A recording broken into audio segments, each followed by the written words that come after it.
नमस्कार। आज हम एक ऐसी हवाई घटना पर बात करने वाले हैं जिसने वाकई कई लोगों की सांसें रोक दी थी। ये मामला है जापान एयरलाइंस की उड़ान JL8696 का। 30 जून 2025 शंघाई से टोक्यो की ये फ्लाइट थी। हाँ, और जो शुरुआती खबरें आईं वो काफी चिंताजनक थीं। बिल्कुल। खबरें बता रही हैं कि उड़ान के दौरान ना एक गंभीर तकनीकी प्रॉब्लम आ गई। आप सोचिए, आप 36,000 फीट पर हों और अचानक केबिन प्रेशर गिरने का अलार्म बजने लगे। बहुत ही तनावपूर्ण स्थिति। हाँ, पायलट को तो फौरन इमरजेंसी घोषित करनी पड़ी। तो चलिए आज इसी पर थोड़ी गहराई से बात करते हैं। समझते हैं कि असल में हुआ क्या था उस फ्लाइट में, यात्रियों ने क्या महसूस किया और कैसे ये सब संभाला गया। तो कहानी कुछ यूं है कि फ्लाइट अपनी नॉर्मल ऊंचाई पर थी, करीब 36,000 फीट। जी।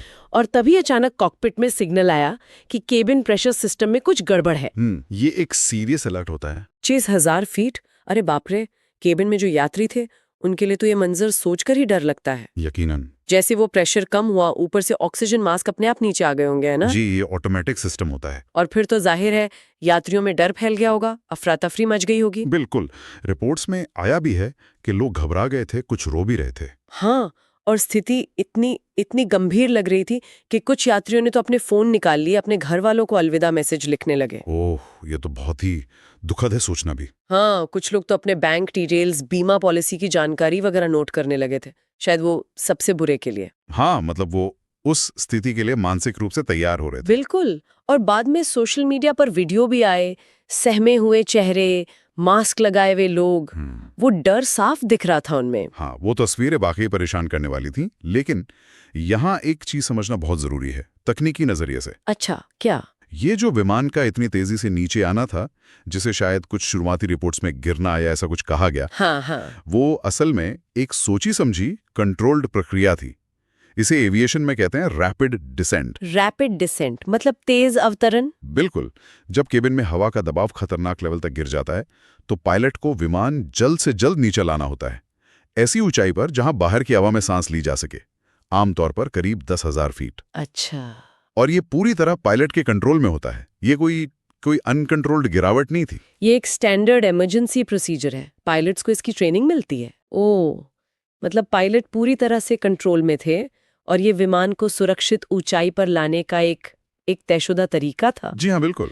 ये जानना तो वाकई राहत की बात है, खासकर उन यात्रियों के लिए जिन्होंने वो सब झेला। हाँ, ये एक स्टैंडर्ड सेफ्टी प्रोटोकॉल है। मकसद ये है कि ऑक्सीजन की कमी से किसी को नुकसान ना पहुंचे।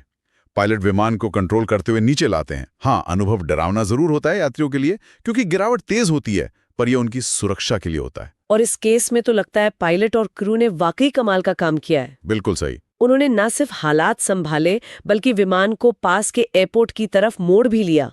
रात के लगभग 8:50 पर ओसाका के कांसाई एयरपोर्ट पर सेफ इमरजेंसी लैंडिंग हुई। जी। और सबसे बड़ी बात, विमान में जितने भी लोग थे, 155 यात्री और क्रू मेंबर्स, सब के सब सुरक्षित, किसी को खरोच तक नहीं आई। हाँ, ये पायलट की कुशलता और क्रू की ट्रेनिंग का बेहतरीन उदाहरण है। सही कहा। और ऐसी घटना के बाद ना एयरलाइन कैसे रिएक्ट करती है वो भी अहम होता है। हाँ, जापान एयरलाइंस ने क्या किया? उन्होंने फौरन यात्रियों का ध्यान रखा, उनके लिए होटल का इंतजाम किया।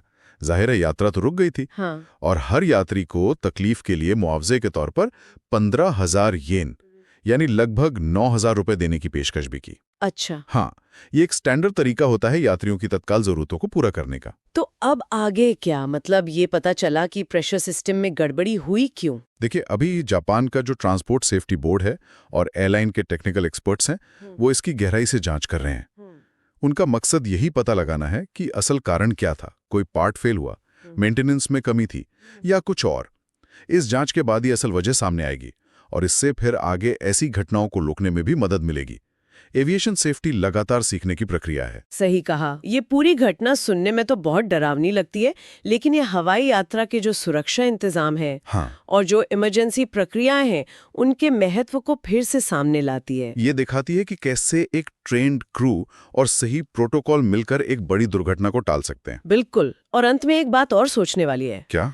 कि इस घटना का यात्रियों के दिमाग पर क्या असर पड़ा होगा। ठीक है, शारीरिक रूप से सब सुरक्षित रहे, लेकिन मानसिक तौर पर तो ये एक बड़ा सदमा हो सकता है। हाँ, ये तो है। और ये हमें हवाई यात्रा के बारे में एक एक अजीब से विरोधाभास पर सोचने को मजबूर करता है। देखो, एक तरफ तो लोगों के मन में डर बैठ जाता है, लगता है कि ये कितनी नाजुक चीज है, और दूसरी तरफ एविएशन इंडस्ट्री का जो असल सेफ्टी रिकॉर्ड है वो बहुत मजबूत है। लगातार बेहतर होती टेक्नोलॉजी, सख्त ट्रेनिंग, कड़े नियम। सही। तो ये जो एक कथित जोखिम है और जो वास्तविक सुरक्षा है, इसके बीच का जो फासला है, ये हमें क्या सिखाता है? इस पर जरूर सोचना चाहिए।